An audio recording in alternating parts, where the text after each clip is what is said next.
Now that we have both a furry and a My Little Pony expert on the podcast, do you have any experiences with the brony community you'd like to share?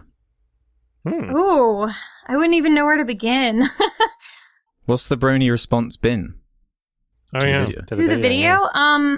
Mostly positive, I think. Obviously, you mostly hear from the ones who are, like, mad.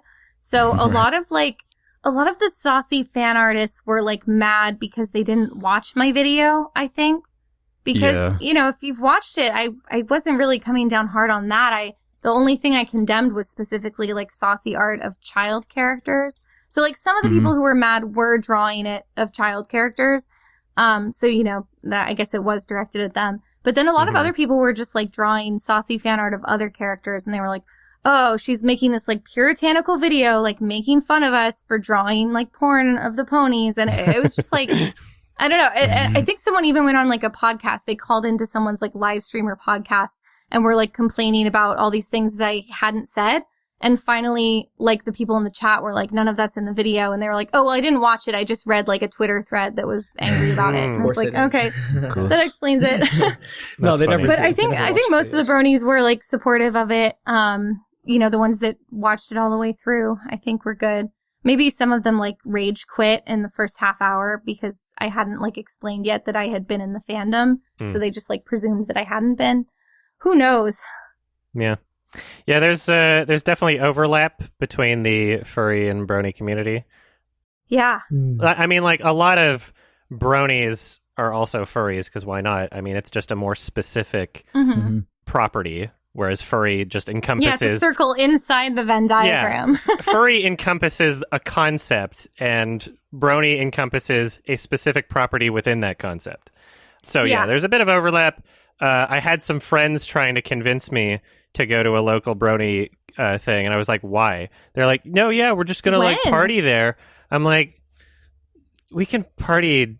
somewhere else. What really makes me not as excited to do like a brony thing, and no offense to bronies, but there's a lot of lower age range, you know, not only in the participants, but also like it's a show that's for lower age range. Not to say that you can't enjoy it as an adult or whatever, but I'm happy with the furry community. I'm happy with the demographics there. It's like a big family, you know. It's a lot of people I hang out with. I don't want to show up even with other furry friends and then just be like, let's have a room party away from this convention that's happening. It's like, well, you don't really need the convention. We can just do that. We can have a party at someone's house. You can just get a hotel and have a party. Like, I'm not going to hang out with children or anything. You're not going to hang out with children. So like, why are we... I don't know. I feel like a lot of the hotel parties would be like furry parties. And then like, you know, the after parties would just be like the furries would post a banner, like come to this furry party, like after the con. And they would have like free alcohol and like, you know, they'd bring their own like disco lights and stuff. It was like, you know, you could tell it was these people that were very experienced with cons that like predated the brony community. Like, did you ever go to a con with the Klingon party at it?